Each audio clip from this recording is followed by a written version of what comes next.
Welcome to Unlikely Lovers. Coming up, meet the woman from the Czech Republic who gave up everything to be with Nabil. I can't see anything strange about him. He just appears completely normal to me. Join Theresa, who took a holiday romance to the extreme and married her Greek waiter. And he was behind the bar, and I just remember him saying, "Hello, girls," as he does.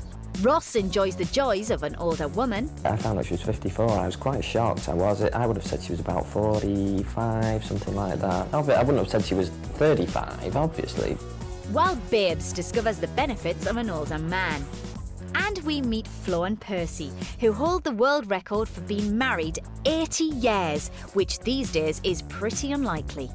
Oh, I always kiss him goodnight, and I always hold hands. But first... Come here, darling, sit next to me. I'm getting under the covers, I'm off to sleep. What are you doing right over there? Get your ass over here. Tired. Get sat up a bit.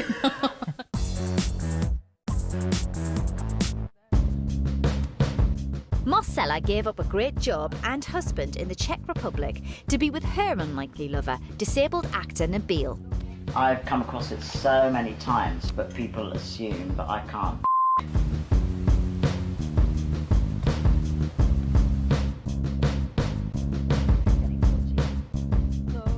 I get people coming up to me wondering if I've got a penis and do I know how to use it. That's true. What? Oh, That they wonder, yeah. Yeah, I mean, even... I'm surprised that they may ask questions like this, but it really happens. Yeah.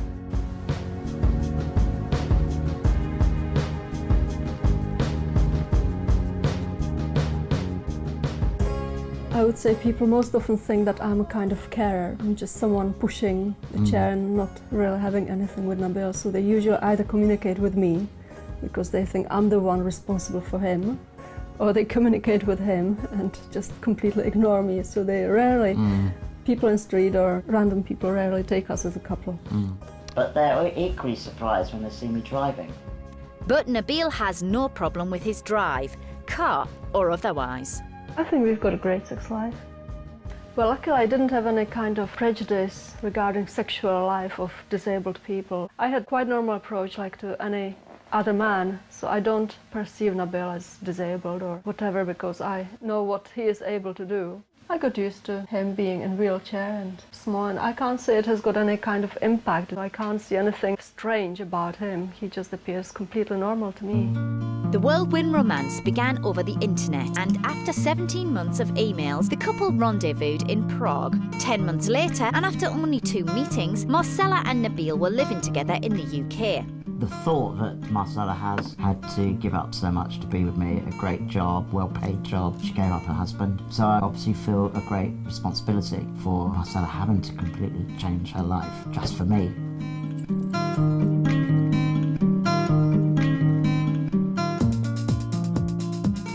Really gone down in the world coming over here.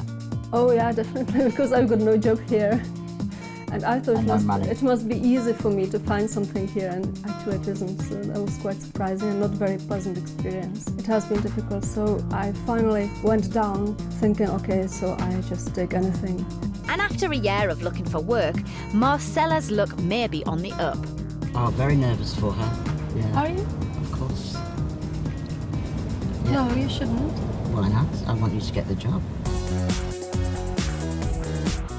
Unlikely Lovers to me says that it's people who, on the face of things, don't seem matched. Like somebody who's really short and somebody who's really tall, they don't look as though they would generally be a good match.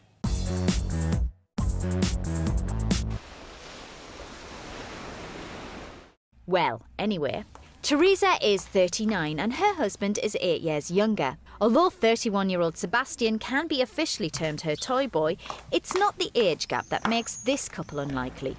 7 years ago, Theresa and Sebastian had a holiday fling that simply wouldn't be flown. you like coffee then? Relaxing, having my coffee. Just give the coffee back, yeah, good. It wasn't my idea to have a holiday, it was a friend of mine. We had a really busy summer, working really, really hard, and we both agreed we needed to have a break. So she said, OK, I'll go to this travel agent and I will go and book something. Basically, I said to her, as long as it's got a sandy beach, I don't really care. And Theresa and her friend Sarah came to a village on the coast of Corfu and stayed in a small hotel with a big attraction. First time that I saw Sebastian was when I was walking through the restaurant and he was behind the bar. And I just remember him saying, hello girls, as he does. I just thought, oh, he's quite cute. Just thought, you know, I fancy her, so I had to find a way to talk to her, and I tried everything and she wouldn't respond very much. Because I quite liked him, I was too shy to show it. I can be extrovert, but equally if I like somebody, I don't really know how to deal with it. So I had to play some sort of innuendo to get into talking to her. And it took 2 weeks of flirting and innuendo for Sebastian to get Theresa on her own. About 3 o'clock in the morning, after like 2 litres of wine, we were on our own. And we kind of had a chat and everything. And we had our first little kiss.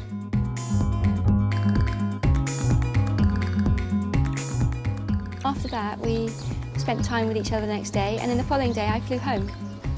So it was a very brief encounter. All of a sudden this person goes, so you're left with all the sensation, all the feelings, all the heartbeat, full up, and then nothing. Theresa went back to Blighty, but found it hard to get back into the old routine. The job was taking so much of my time and energy, I didn't really have much opportunity to go and meet people. And if I did, it was really out late, drinking, getting drunk, getting up the next morning feeling absolutely rotten, smoking far too much, doing all the things you shouldn't do. And I was kind of living a bit of a Bridget Jonesy kind of life, to be quite honest.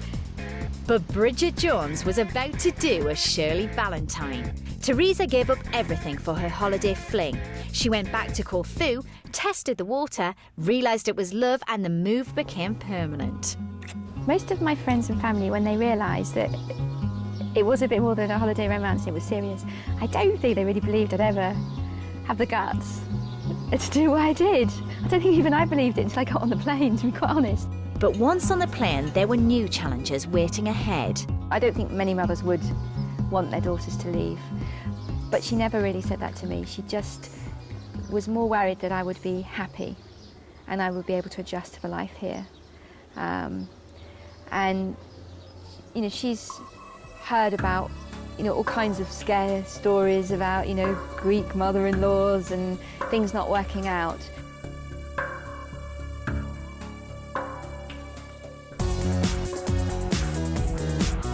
I realised I was in love with Ellie quite early on, I think, wasn't it? I don't know exactly how long from when we first met, but it was certainly like fairly early on, and I was the first one to say it. We were laid in bed one morning, and it was a Sunday morning lying, and that's when I first said it, wasn't it? Yeah, you did. Mm-hmm. And I don't think I said it back straight away because I was a bit shell-shocked. Bibs is 42 and Tony is 62. Unlikely lovers with a 20-year age gap, and that's just for starters.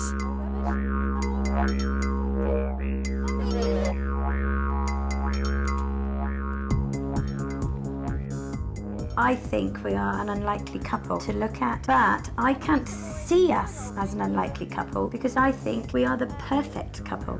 Bibs might not see the differences, but most other people do. When we're walking out, it's quite funny. Tony has been called my dad a few times, which we laugh at, and I think he's quite proud about.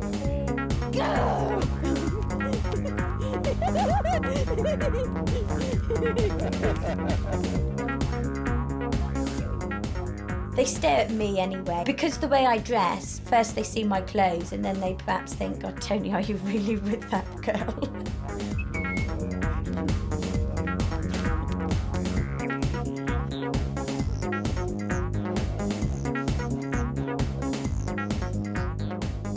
These unlikely lovers still live in the same Cornish town where Bibs grew up as the local wild child, and where Tony came to work as a copper over 30 years ago. I came here as a uniformed policeman in 1972. 28 years old, Bibs would have been 9. And who would have thought that now we're married? Over the years, I never took any notice of Babes. I knew who she was, like I knew every youngster in the town as I did at that time. Tony had just separated from his wife when he came to Wadebridge, and the last thing he expected was to find love in the pub, and at first he didn't. I would come down here on a Friday or Saturday night and stand at the bar, as I usually did, just to be with people. I used to come here because I was lonely, and I certainly wasn't looking for another relationship. In fact, that was the last thing on my mind at that time. And I say this is pretty much the spot, really, where we first started to talk. Here's my best coat. With Tony's lovely trousers. Babes dresses the way she wants to dress, and that's what I really like. She just does her own thing.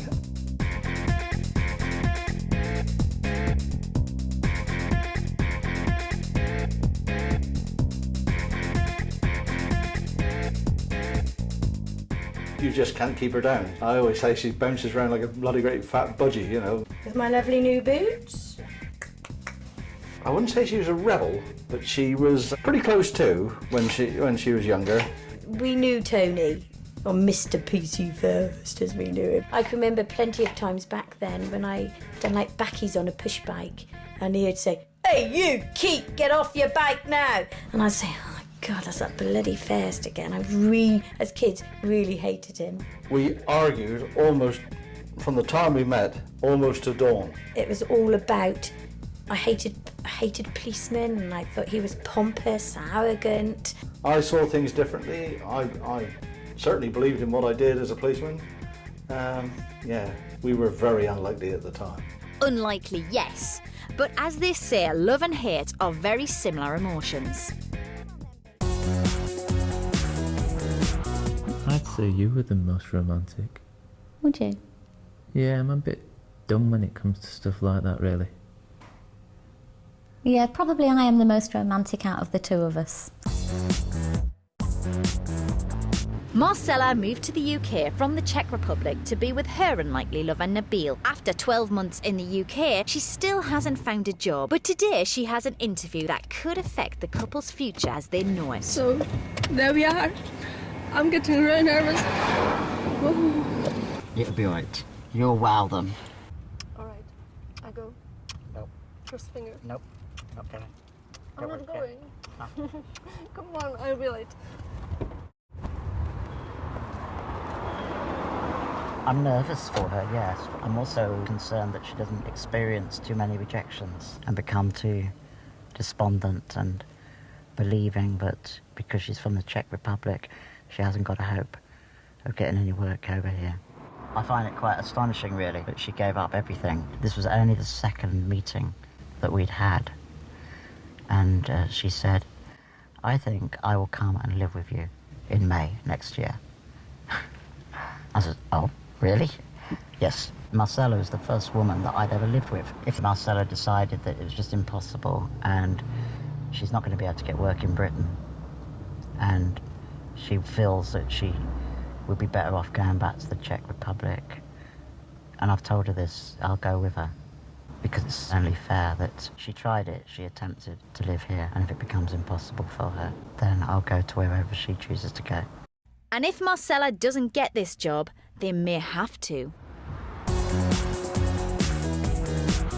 But actually, no, he is romantic, because sometimes I'll be doing something at work and I'll get back to my desk and there'll be a little note on my keyboard that says, "I love you, Ali." In 1998, Theresa was 33 and she had a holiday romance in Corfu with Sebastian, a 25-year-old waiter. 7 years on, she's still there. He really is my toy boy. When I met him, he was 25 and I was 33. So there's 8 years or so difference between us. The thought of my friends and family about being with Theresa was not a very good-looking one.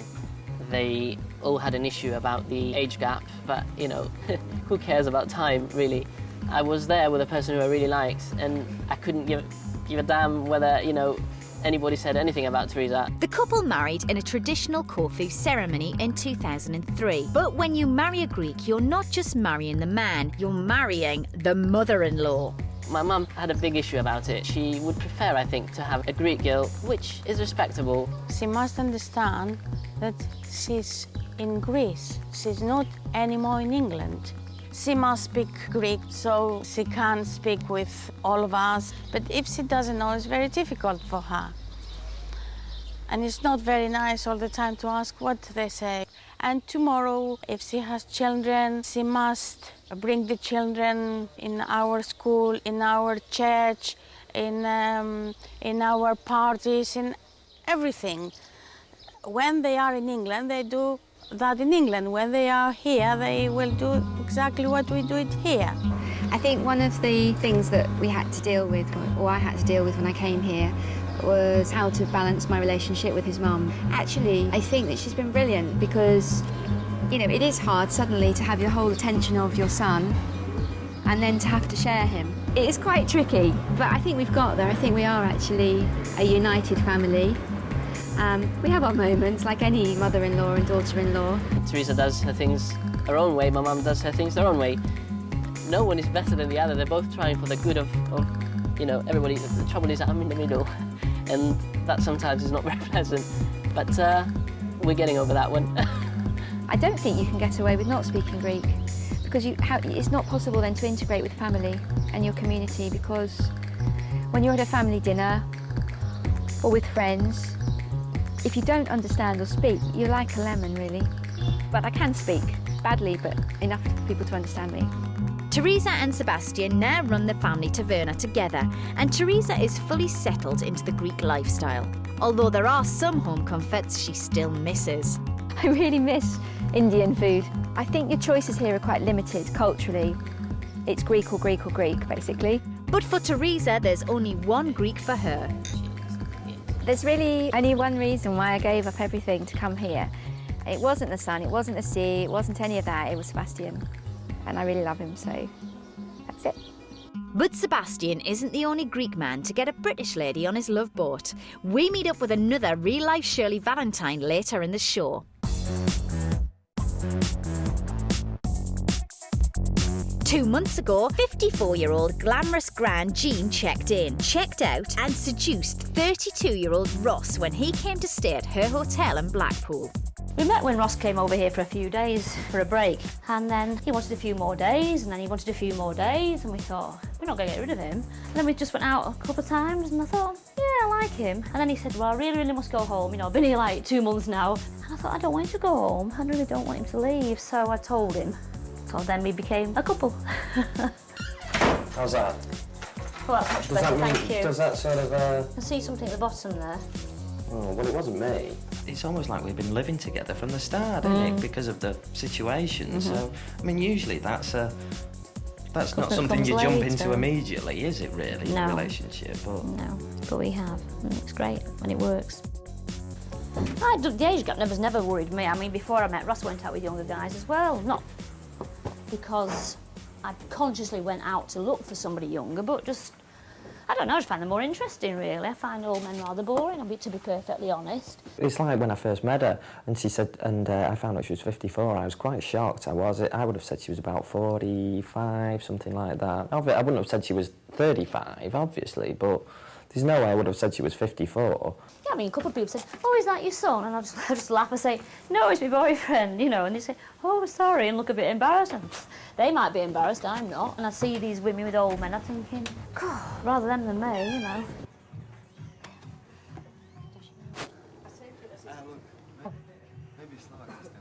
Are you going to come and molest me while I'm ironing then, like you promised? I was getting the urge, aren't we? Don't matter if it's a hotel or anything, does it, where we are? Buses, trains, anything. I mean, working in a hotel and there's beds everywhere. I mean, sometimes you think, oh, yes, that'd be nice. Well, that's the trouble. If we did, though, we'd have to bloody make the thing again, wouldn't we, so... And it'd be never-ending, mate, wouldn't it? Yeah. When I talk about a dirty weekend, this isn't exactly what I have in mind, this, but there you go. With the chores done, Jean and Ross are all set for an afternoon of pleasure that can't be put into words.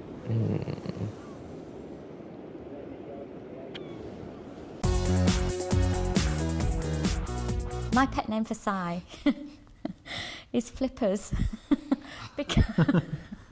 Because he's got great big huge feet that are like flippers. He's always waving them around. And I like to put my feet on top of his flippers.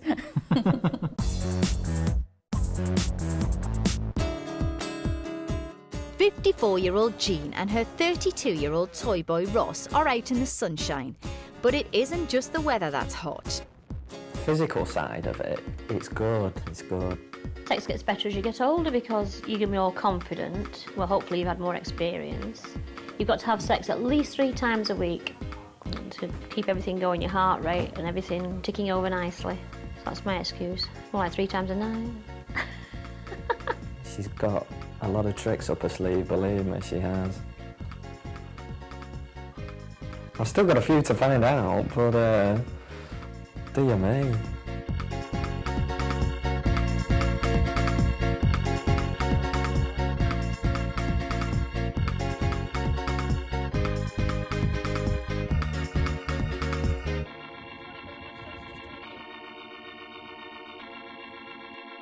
She doesn't seem to me as being that much older than me.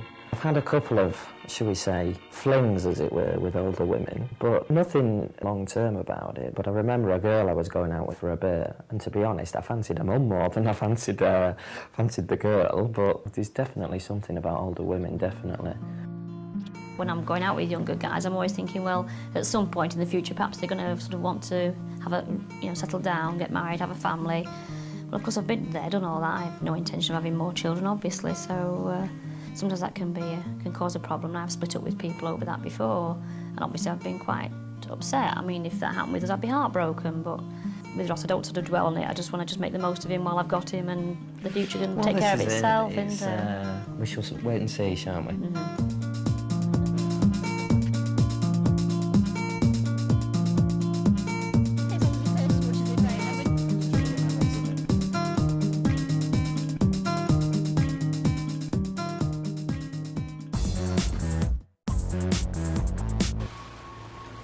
Earlier, we met Theresa, whose Corfu holiday romance turned into marriage. But the island isn't home for just one set of unlikely lovers. Leah came to Corfu and fell for a Greek man 17 years her senior. He had a boat, but it wasn't all plain sailing. It was 1979 when I came out on holiday with my girlfriend, best buddy. She'd booked a holiday to Corfu. I had nothing to do with it. And the first week was a boat trip. And the captain of the boat came up. He seemed incredibly tall and big and overpowering as a personality. And he sort of plunked himself down and started chatting me up. I was a bit, ooh. I met her right in my boat. She came with a group. And then I think I asked her for a date. He wasn't the sort of guy I normally fancied, but I thought, well, why not go for it? We got back to the hotel and I told my friend, she said, you're mad. She said, why do you want to go out? A bit risky. No, she said, I wouldn't do that. And I was speaking to other girls. I said, oh, you mustn't go out with him, but he's married. I was horrified. Oh, God, married? No, I'm not going anywhere on my own with a married man. I'm in Greece, so I don't want to do that. So I stood him up. And that was that, until Leah won another boat trip. And guess whose boat it was? No, seriously, go on, have a guess. I was horrified, oh dear. We got on the boat. Leah, do you need help? Thank you. He was really off with me. Was obviously really fed up. We exchanged a few words. I sort of sidled over to him and spoke to him. He said, why didn't you turn up then? I said, well, I heard you were married. He said, if I was married, I would be with my wife. That's not true, he said. It's just people spreading nasty rumours. Right, that's it, until Leah found herself on another boat trip. Yeah, and guess what? Yep, same boat. Same Nick, third time lucky. This time, he was a bit chattier. He hesitatingly asked me out again, and I agreed. I think it took quite a lot of courage for him to ask me out again. So, after a rough start, Leah and her older man's first date was on solid ground, if a little unusual. It was quite overwhelming in a way, because his parents were there, real village people. Couldn't speak to them at all, and his mother was very hospitable, and she was pointing at the food, very welcoming. I was quite charmed by it. I thought it was lovely and felt very safe as well because I was with his parents. So I breathed a sigh of relief after all that. I realised he wouldn't have taken me to dinner with his mum and dad if he was married. The longer I spent with Nick, the more I fancied him, really. I fancy you too. You fancy him from the beginning? Yes, from the very beginning. Otherwise, it was 45 girls in the boat. Do you remember? Speaking to you, I was that waiting means for I fancy Percy. you. There were 45 single women in the boat from 18 to 20. This is why I signed up with Club 1830, all the single girls, isn't it? Yeah. No, I was working for the Club 1830. I don't know regrets. Nick may have picked Leah out of 45 women, but in typical British fashion, she was more reserved. It was obviously more than a holiday romance. I wanted to be with him, but I wasn't going to rush into anything. I wasn't going to just give my life up and move out or anything. It's a big move. The thing that annoys me most about Si is that he's a right lazy little monkey. I mean, he'll do anything for me. If I say, oh, the hall needs vacuuming, he'll go and vacuum it. If I say I'm hungry, he'll go make me food. But he doesn't actually notice anything that needs doing, and there's always a pile at the side of the bed of kind of crusty underwear that hasn't made it to the laundry basket. Thanks. Well, I'm sorry, but that's the only thing that annoys me about you. Earlier, we left Nabil waiting for his unlikely lover to return from a job interview that could affect their future in the UK.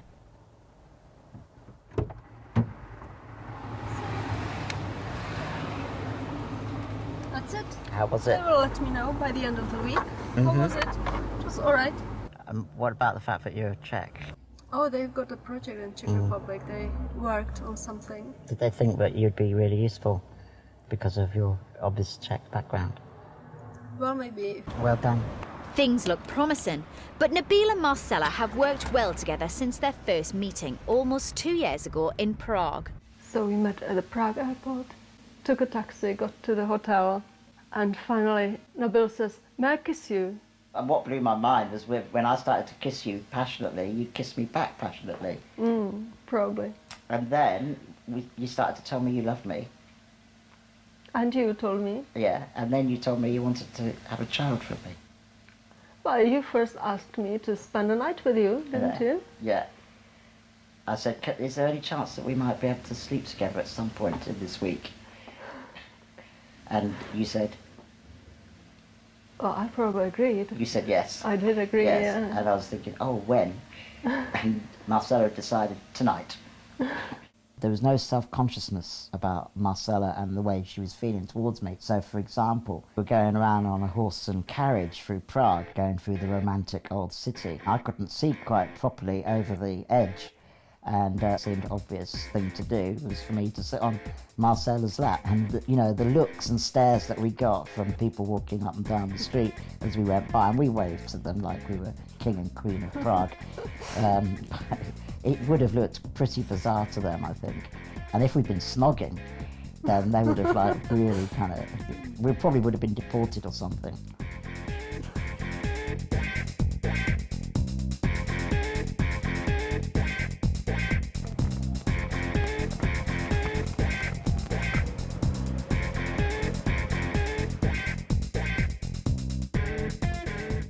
But even to Nabil's friends, the relationship can seem a little bizarre. Well, prior to meeting Marcela, the first thing you said was, I really want to fall in love. More than anything, I want to fall in love. And then he told me about this story, and didn't believe him. I mean, yeah, very far-fetched, but she's here. Seemed like she's an amazing. unlikely tale. Yeah. It wouldn't be the first. There's an awful load of unlikely tales that come out of his career. Yeah. So Spend a lot of it's time lovely. wondering what's going on. I felt like it must have been really difficult for you. I mean, to come here, leave your what you know behind, you know, come to a new country, you know, a new relationship. But she's lovely, isn't she? But lovely Marcela's future in the UK is yet to be decided.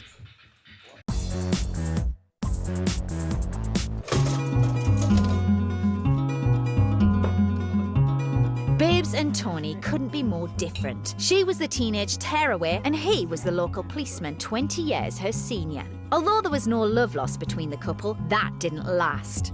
Not a lot attracted me to Tony, to start with, but gradually over the weeks, I wanted to go back and see him.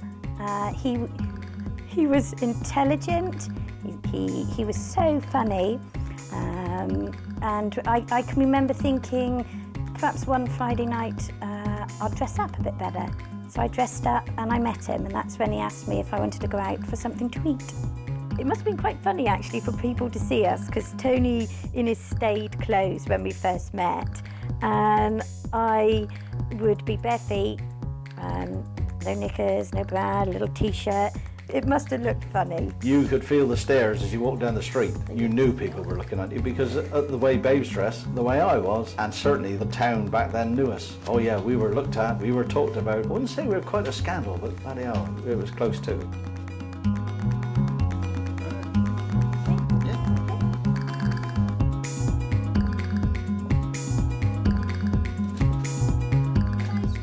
Well, close to home, it was quite the scandal. Just ask Babes' mum and dad. We were shocked. Utter disbelief. Yes. Eddie tried to talk her out of it. We couldn't accept it to start with, could we? No. No. They decided to get married, but on the wedding day, Eddie took her out for a quiet drink to see if she really wanted to get married. And she did, so we accepted it, and now it's got on, it's lovely. And Bibs and Tony have been happily married for the last 19 years. They've never looked back, working together. Oh, thanks, little one. Playing together. Good? Yeah. And always laughing together. Me and my bait digging. God, Tony, good bait digging. Yeah, it's not bad, Beth. Tony's the best bait digger in the whole of the West. They call him JCB, wasn't there, Tony? Yeah. Tony, this must be true love, darling. That's all it is. Yeah. My feet are stuck.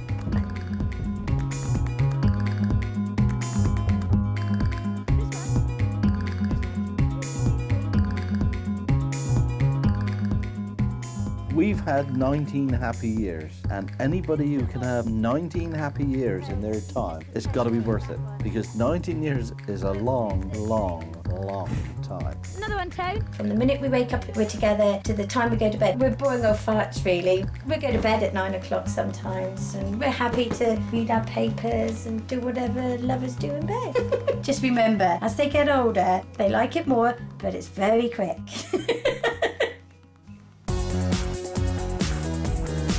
I'm usually the first to make No, up. you're not. We always take it in turns to make up.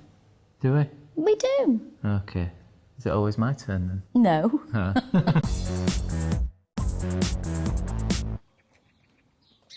Marcela gave up everything to be with Nabil, but it seems if you have love, nothing's a sacrifice. I don't regret coming here. Well, basically, I don't regret meeting Nabil and being with Nabil. I don't care where it is, if it is here or wherever. So now I'm trying my chances here. And maybe if I don't succeed and really feel desperate, we can move somewhere else and try. After a year of trying to find a job in the UK, Marcela's luck may be changing. Oh, yes, I see. That would be very nice of you if you could keep me on your files. Yes, thank you. Well, it is frustrating not get a job. Oh, I would be grateful, but somehow I expected it. Thank you, bye-bye. Well, I will see. We still are trying. If the situation is really bad, then we still can try this opportunity to go back and check, and I'm pretty sure I would find something in Czech, so that shouldn't be that big problem. So I will still try a bit longer, not to give up just after a year.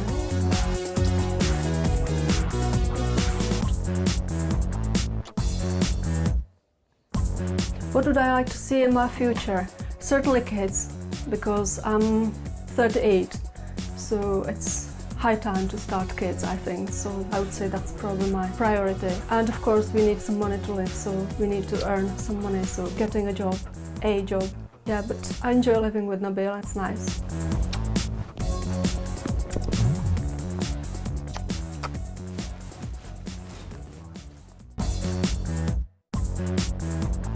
She's very quick to pick things up. You can't kind of get anything past her. She's always on the ball. And good in bed. And good in bed, yeah. That was coming. Oh, sorry.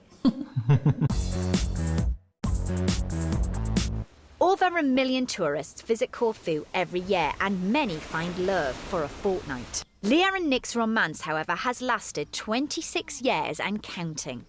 I think definitely it started like a holiday romance. But of course, when the day is passing by, you discover that it was something more attractive, something more magnetizing. I remember after I met Nick, even after the first holiday, I came home and I thought, I really feel now what it is to be loved properly. I remember thinking that.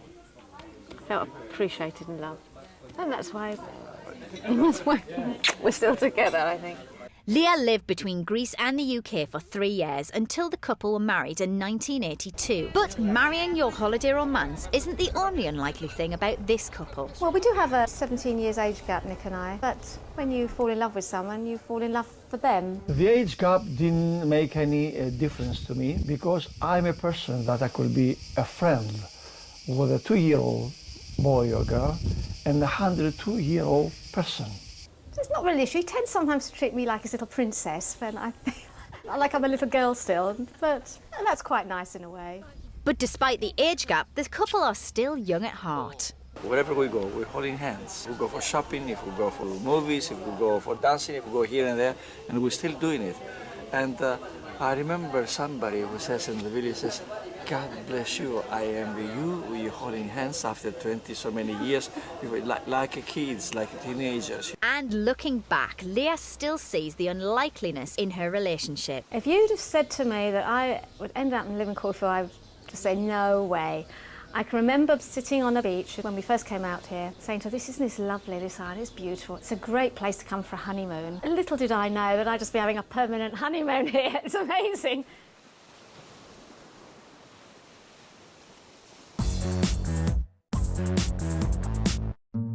Meet Percy and Florence, possibly the greatest and most unlikely love story in the UK. Flo is 101 and Percy is 105, and they've been married for a whopping 80 years.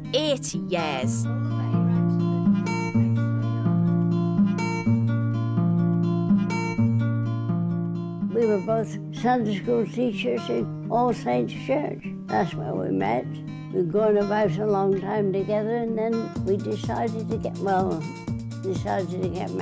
We had a fairly simple childhood, really.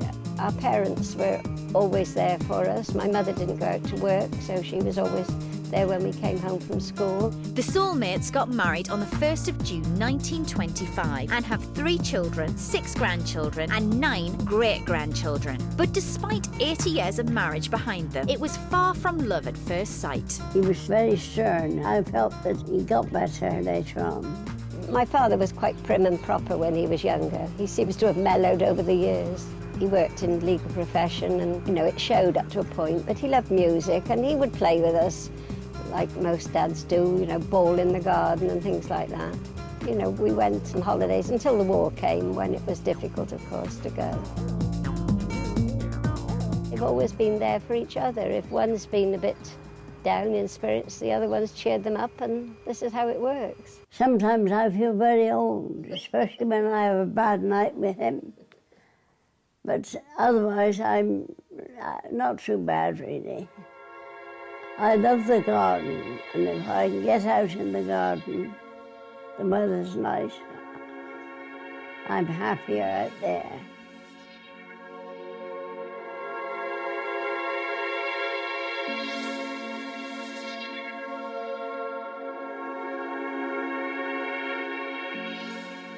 Just brought you a small gin and tonic, Dad. Is that all right? Well, it's only water.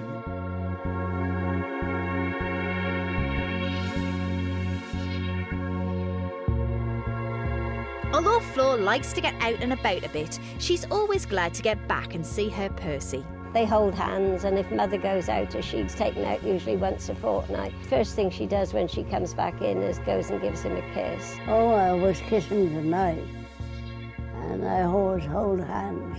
We've got beds close together. Before he goes to sleep, I always hold hands. Couples are inclined to give up at the first hurdle these days. They think it's all going to be so special and easy. They don't realise that you've still got to work at being married and staying married. And with 1 in 3 marriages now ending in divorce, Flo and Percy have defied all the odds. We never go to seek bad friends. We always say we're sorry. That's the most important thing, I think. We've had a very happy married life. Very happy. God willing, we should be together for a bit longer.